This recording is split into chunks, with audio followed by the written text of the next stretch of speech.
அனைவருக்கும் வணக்கம். Astro mind therapy அன்புள்ளங்கள் அனைவரையும் இந்த புதிய வீடியோவில் சந்திப்பதில் பெரும் மகிழ்ச்சி அடைகிறேன். இந்த வீடியோவோட தலைப்பு வக்ர சனியின் கொண்டாட்டம் திண்டாட்டம் ஆரம்பம் அப்படிங்கிற தலைப்பில் தான் பார்க்க போகிறோம். மீண்டும் தலைப்பை சொல்கிறேன். வக்ர சனியின் கொண்டாட்டம் திண்டாட்டம் ஆரம்பம் அப்படிங்கிற தலைப்பை தான் பார்க்க போகிறோம். இது வருகிற 27/7/2026 அன்று சனி பகவான் வக்ரம் பெறுகிறார். எதுவரைக்கும் வக்ரகதியில் பயணிக்கிறார் அப்படின்னா 10/12/2026 வரைக்கும், கிட்டத்தட்ட 4.5 மாதங்கள் அவர் வக்ரகதியில் பயணிக்க போகிறார்.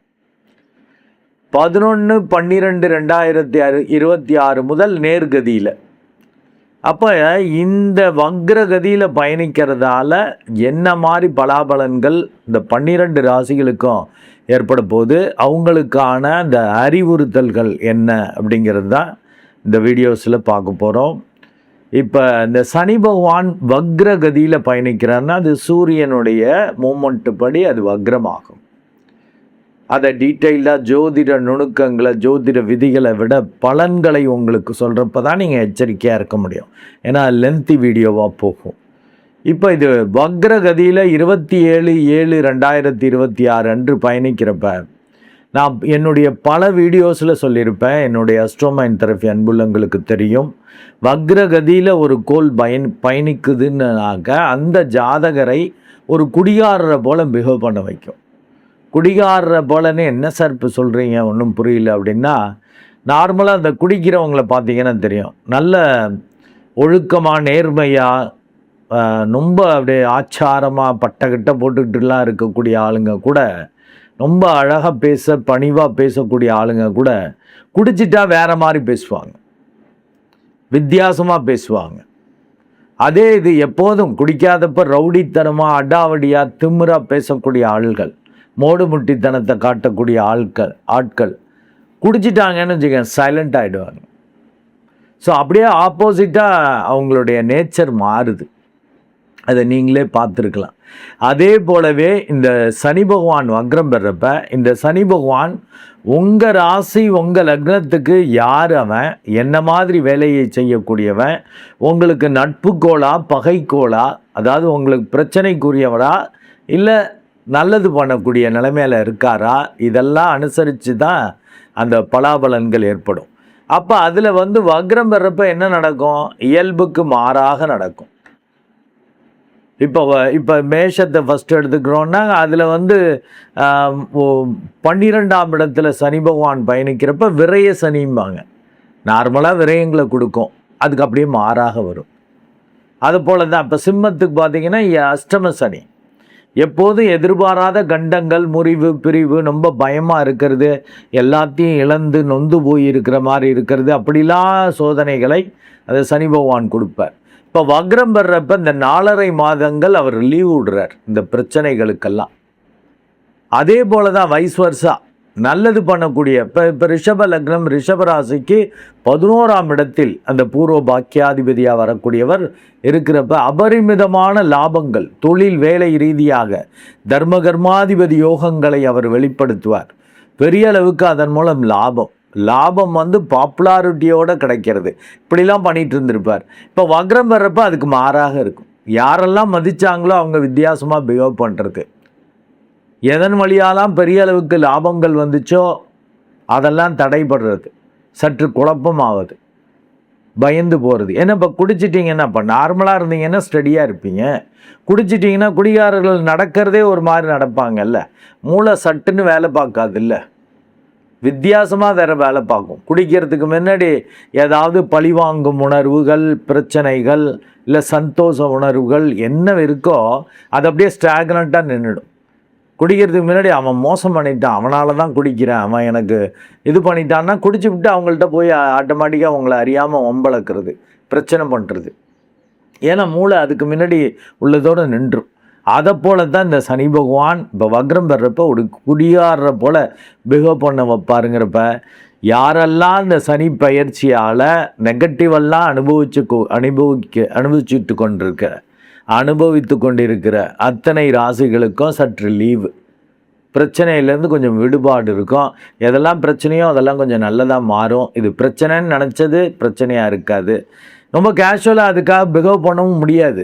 பிரச்சனைலாம் லீவுனா 4.5 மாதம் லீவா சார், விரையச்சனி வேலை பார்க்க மாட்டாரா, அஷ்டம சனி வேலை பார்க்க மாட்டாரா அப்படின்னா ரொம்ப ஓவர் கான்ஃபிடெண்ட்டாக பண்ணிங்கன்னா ஆப்பு வைப்பார். அவர் சனி பகவான் நீதிபதி போன்று. ஓவர் கான்ஃபிடென்ட்டில் சரியாயிடுச்சு இப்போ அஷ்டம சனி, இன்னுமே நம்ம பழையபடி பந்தா விடலான்னாக்கா அடிப்பார். அதாவது நீங்கள் ரொம்ப திட்டமிட்டு எதிர்பார்த்து செய்கிறது சொதப்பும், பயந்துக்கிட்டே செய்கிறது ரொம்ப நல்லா இருக்கும். இந்த வித்தியாசத்தை தெரிஞ்சுக்கிட்டிங்கன்னா ரொம்ப நல்லது. இந்த 12 ராசிகளும் நான் சொன்ன இந்த 27/7/2026 முதல் 10/12/2026 வரைக்கும் நல்லா மெடிடேட் பண்ணிக்கோங்க. அந்த தான் விழிப்புணர்வு வரும். ஏன்னா இதுவரையில் கஷ்டப்பட்டுக்கிட்டு இருந்தவங்களுக்கு, அவமரியாதையை சந்தித்து கொண்டிருந்தவர்களுக்கு கொஞ்சம் மரியாதை கிடைச்சது தலைகால் புரியாது, கொஞ்சம் வரவும் தலைகால் புரியாது. பழைய குருடி கதவு திரடின்னு பண்ணுவாங்க. மெடிடேட் பண்ணிட்டா அந்த சமநிலை இருக்கும். இது எல்லாமே டெம்பரவரி தான்.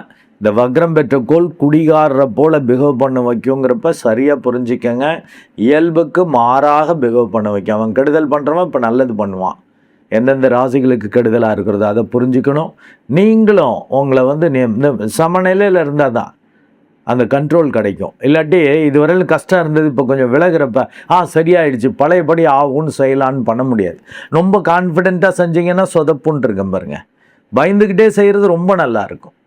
அதனால் ஒரு சமநிலையில் இருந்துக்கலாம். நம்ம செய்கிறத செய்வோம், கடவுள் கொடுக்கறது வாங்கிக்குவோன்னு செய்கிறப்ப இந்த வக்ரசனியால் இதுவரையிலும் பாதிப்பை அடைந்து கொண்டிருக்கிறவர்கள் சற்று ரிலாக்ஸ் ஆகி நன்மைகளை அடையக்கூடிய வாய்ப்புகள் உண்டு. இதுவரையிலும் ரொம்ப நல்லது, லாபங்கள், பெரிய அதிர்ஷ்டங்களை அனுபவித்து கொண்டிருந்தவர்கள் இந்த வக்ரகதியில் சற்று நிதானத்தை கடைபிடிக்கலைன்னா ஆழந்தெரியாமல் காலை விட்டு மாட்டிக்கிற மாதிரி ஆகிடும். கொஞ்சம் கவனமாக இருக்கணும். இனி நம்ம அந்த 12 ராசிகளுக்கும் தனித்தனியாக எப்படி இருக்குது இந்த வக்ரசனியின் பலாபலன்கள், அவங்களுக்கான அறிவுறுத்தல்களை பார்ப்போம். இப்போது தனுசு லக்னம் அண்டு தனுசு ராசி அன்புள்ளங்களுக்கு இந்த வக்ரசனி 2026 கொண்டாட்டத்தை கொடுக்க போதா திண்டாட்டத்தை கொடுக்க போதா அப்படின்னு பார்க்குறப்ப இந்த தனுசு லக்னத்துக்கு கொண்டாட்டத்தையே கொடுப்பார். ஏன்னா இதுவரையிலும் அர்த்தாஷ்டம சனியாக, அஷ்டம சனியில் உள்ள பாதி அளவுக்கு பிரச்சனைகளை கொடுத்து கொண்டு உங்களை படுத்தி கொண்டிருந்தவர் இப்போ கொஞ்ச நாள் லீவ் விடுறார். 27/7/2026 முதல் 10/12/2026 வரைக்குமே அவர் வக்ரகதியில் பயணிக்க போகிறார். அப்போ இயல்புக்கு மாறாக இப்போ கெடுதல் பண்ணிகிட்டு இருக்கவங்க நல்லவங்களா, அதை தான் இன்ட்ரோடக்ஷனில் சொல்லியிருக்கேன். ஒரு குடிகாரம் போல் பிஹேவ் பண்ண வைக்கும்னு அந்த மாதிரி நன்மைகள் ஏற்படும். 11/12/2026 அப்புறம் நேர்கதியில் வர்றப்போ பழைய குருடி கதவு திரடின்னு பிரச்சனைகளை ஏற்படுத்துவார். ஆக இந்த ஒரு 4.5 மாதங்கள் நன்றாக இருக்கும். கொண்டாட்டத்தையே நீங்கள் அனுபவிப்பீங்க. உங்களுக்கு என்ன மாதிரி கொண்டாட்டங்கள் வரும், உங்களுக்கு என்ன மாதிரி அறிவுறுத்தல்கள் அப்படின்னாக்க, இப்போ தனுசு லக்னம் அண்டு தனுசு ராசி அன்புள்ளங்களுக்கான அறிவுறுத்தல் என்பது சொத்து சொந்தம் வழி சுகக்கேடு விலகும் நேரம். மீண்டும் உங்களுக்கான அந்த தலைப்பை அறிவுறுத்தலை கொடுக்குறேன். சொத்து சொந்தம் வழி சுகக்கேடு விலகும் நேரம். ஆக சொத்துக்கள் வழியாக, சொந்த பந்தங்கள் வழியாக, சுகக்கேடுகள் வழியாக, உடம்பு சரியில்லாமல் போகிறது, பிரச்சனைகள், வியாதி, அதிலெல்லாம் இப்போ கொஞ்சம் சற்று லீவு கிடைக்க போகுது. ஏன்னா 4ஆம் இடத்துல இருந்துட்டு அறியாமையை வெளிப்படுத்துவது போல் உங்களை பிஹேவ் பண்ண வச்சுருப்பார். நீங்கள் தனுசு, குரு உங்கள் லக்னாதிபதி அறிவாளி. என்ன ஒரு அறிவுள்ளவ, ஒரு அனுபவம் உள்ள ஆள் இப்படி பேசுகிறாரு, இப்படி செய்கிறாருங்கிற, இப்படி பிஹேவ் பண்ணுறாருங்கிற மாதிரி இந்த அர்த்தாஷ்டம சனியில் உங்களை அறியாமல் அது செஞ்சுட்டு தான் அப்புறம் யோசிக்கிற மாதிரி. ஏன்னா உங்களுக்கு 5ஆம் இடத்ததிபதியும் செவ்வாயாக வர்றதால வெடுக்குன்றுவீங்க, கோவப்பட்டுருவீங்க. அது மாதிரி வெடுக்குன்னு செஞ்சுட்டு ஃபீல் பண்ணுற மாதிரிலாம் உங்களை படுத்திகிட்டு இருந்திருப்பார், உடலை கெடுத்திருப்பார். அண்டு பகை, விரோதம், போட்டிகள், சிக்கல்களை கொடுத்து கன்ஃபியூஸ் பண்ணியிருப்பார். என்ன நடக்குமோன்னு ஒரு பீதி, ஒரு சுகமாக தூங்க முடியல, சுகமாக இருக்க முடியல, இல்லை மனசு சரியில்லைன்னா எப்படி சாப்பிடுவீங்க, எப்படி தூங்குவீங்க, எப்படி ரிலாக்ஸாக இருக்க முடியும்?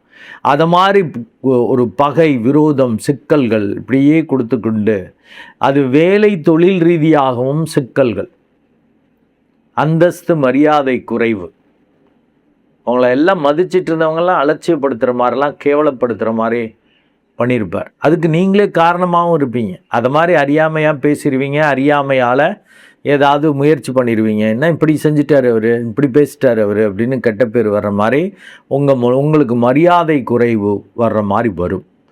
அண்டு இப்போ ஏதாவது ஒரு தொழில் பண்ணிகிட்ருக்கீங்கன்னா தொழிலில் அப்படி ஒரு முடக்கம், பிரச்சனைகள், என்ன கள்ளக்கண்டா காணுங்கிற மாதிரி நல்ல ப்ரொடக்ஷன் நல்லா இருக்கிறப்ப சேல் பண்ண முடியாமல் இருக்கும்.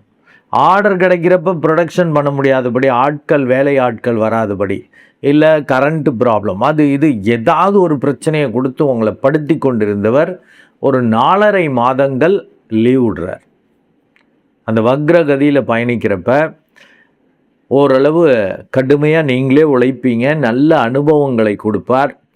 இதெல்லாம் இப்படி தான் செய்யணும், இதை செஞ்சால் இந்த மாதிரி ப்ராப்ளம் வரும், அது தவிர்க்கிறதுக்கு இப்படி தான் செய்யணுங்கிற அந்த ஒரு அனுபவ அறிவை, இதெல்லாம் பயந்துக்கிட்டு பிரச்சனை பண்ணிக்கிட்டு இருந்த ஆட்கள்லாம் நல்லபடியாக மாறுறது, இதெல்லாம் முடியவே முடியாதுங்கிறது கூட முடிக்கிற மாதிரி, வெற்றி அடைகிற மாதிரி பண்ணுறது, சும்மா அதிரடி காட்டுற மாதிரி இந்த 4.5 மாதங்கள் எக்ஸலண்ட்டாக இருக்கும்.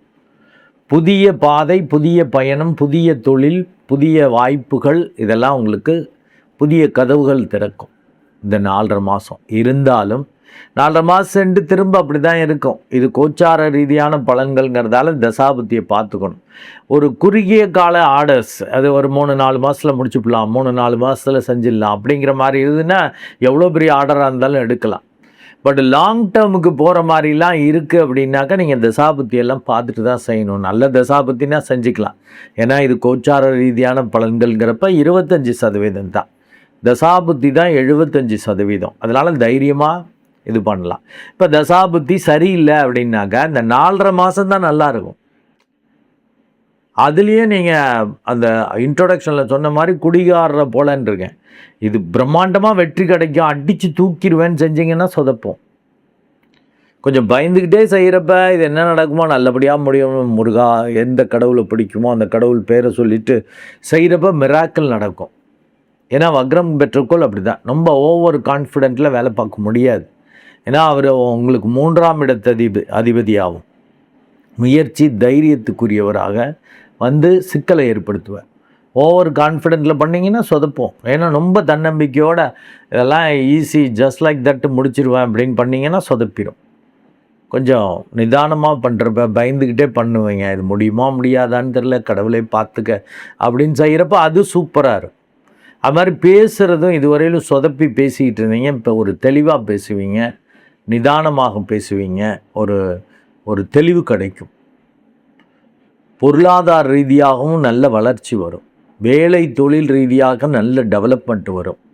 இந்த 4.5 மாதம் திரும்ப பழைய பறி வருதுங்கிறதால மேஜர் டெசிஷன், மேஜராக ஏதாவது செய்கிறது, பெரிய அளவுக்கு இன்வெஸ்ட்மெண்ட் பண்ணி லாங் டேர்மாக பண்ணுறது, இல்லை சொத்தை அடமானம் வச்சு பெரிய அளவுக்கு கடனை வாங்கி ஏதாவது செய்கிறது, இதெல்லாம் நிதானமாக செய்யணும். தசாபுத்தியை பார்த்துட்டு செய்யணும். ஏதோ இப்போதைக்கு அது வாய்ப்பு இருக்குது, அவன் இந்த சொத்தை வச்சுட்டு அவன் எத்தனை கோடி வேணாலும் கொடுப்பான் அப்படின்ட்டு உங்கள் லெவல் தெரியாமல் அவன் கடன் கொடுக்குறாங்கிறதுக்காக வாங்கிடக்கூடாது. அப்புறம் கட்டணும்ல. 4.5 மாதம்ட்டு திரும்ப பழையபடி அவர் அர்த்தாஷ்டம சனி அப்படிங்கிறது, அஷ்டம சனி எதிர்பாராத கண்டங்கள், பிரச்சனைகள், இழப்புக்கள், முறிவு, பிரிவுகள், சிக்கல்கள் இப்படிலாம் கொடுக்கக்கூடிய, அதில் பாதி அளவு கொடுப்பார். நீங்கள் எதிர்பார்த்து செய்கிறதெல்லாம் சொதப்புறதா போகும். தசாபுத்தி நல்லா இருந்துருச்சுன்னா பிரச்சனை இல்லை. இதில் ஒரு 25% கெடுதல்னாலும் ஒரு ஆவரேஜாக ஃபஸ்ட் கிளாஸ்க்கு மேலே 60% மேலே இது வாங்கி நல்லபடியாக இருக்கும். அது தசாபுத்தி ரொம்ப நல்லா வெயிட்டாக இருந்துச்சுன்னாங்க இது நெகட்டிவே தெரியாது. இந்த அர்த்தாஷ்டம சனியோட விளைவுகளையே நீங்கள் உணர மாட்டீங்க, நல்லாவே இருக்கும். அதனால் மேஜர் டெசிஷனுக்கு நீங்கள் தசாபுத்தியை பார்த்துக்கணும். நல்லா மெடிடேட் பண்ணிட்டீங்கன்னு வச்சுக்கோங்க, ஒரு நிதானம் கிடச்சிரும். இப்போ நல்லா இருக்குன்னு ஓவராக பண்ணுறதோ, ஏன்னா இப்போ கொண்டாட்டம் தான் ஆரம்பம்னு, இதுவரையிலும் கொஞ்சம் சனி பகவான் உங்களுக்கு திண்டாட்டத்தை தான் கொடுத்துட்டு இருந்தார். எதுவாக இருந்தாலும் பிரச்சனைன்னு. இப்போ அதெல்லாம் ஓரளவு ஸ்மூத் ஆகும். அதனால் சரியாயிடுச்சுன்ட்டு தடார்புடார்னு இறங்கி நீங்கள் ஏதாவது செஞ்சீங்கன்னாலும் விளைவுகளை சந்திக்கிற மாதிரி ஆகிடும் 4.5 மாதம் செண்டு. அதனால் தசாபுத்தியை பார்த்துட்டு செஞ்சுக்கங்க. இப்போ நல்லது தாங்க. புதிய வாய்ப்புகள் இதெல்லாம் முடியுமாங்கிற காரியங்கள்லாம் எதிர்பாராமல் முடியும். ஷார்ட் டேர்ம் கோல்லாம் வச்சுட்டு நீங்கள் எது வேணாலும் முயற்சிக்கலாம். கிட்டத்தட்ட 10-12 வரைக்கும் உங்களுக்கு நல்லாவே இருக்கும். அது முடியவே 11-12லேருந்து தான் பழையபடி அர்த்தாஷ்டம சனி ஆரம்பிக்கும். கொஞ்சம் கவனம் தேவை. பொதுவாக உபய லக்னம் உபய ராசிக்கு நான் இப்படியும் அப்படியும் உள்ள ஆட்கள் ஒரு கன்சிஸ்டண்ட்டாக தொடர்ச்சியாக நீங்கள் ஒரு இதை முயற்சி பண்ணி பிடிக்க மாட்டீங்க.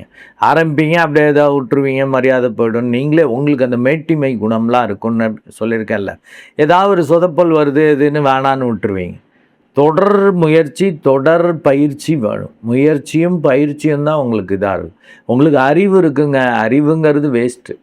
என்ன சார் இப்படி சொல்கிறீங்க அப்படிங்காதீங்க. அறிவுங்கிறது என்னுடைய point of view mere collection of information தான். எல்லா விஷயம் தெரியுது ரைட்டு, அதை பற்றி பேசுவீங்க ரைட்டு, அதனால் என்ன பயன் உங்களுக்கு? இதே புத்திசாலிகள் பார்த்தீங்கன்னா கொஞ்சோண்டு தான் தெரிஞ்சு வச்சுருப்பாங்க, அதை பயன்படுத்திடுவாங்க, அதை அனுபவத்துக்கு கொண்டு வந்துக்குவாங்க. அதனால தான் அவங்க ஜெயிப்பாங்க, அறிவாளிகள் ஜெயிக்க மாட்டார்கள்.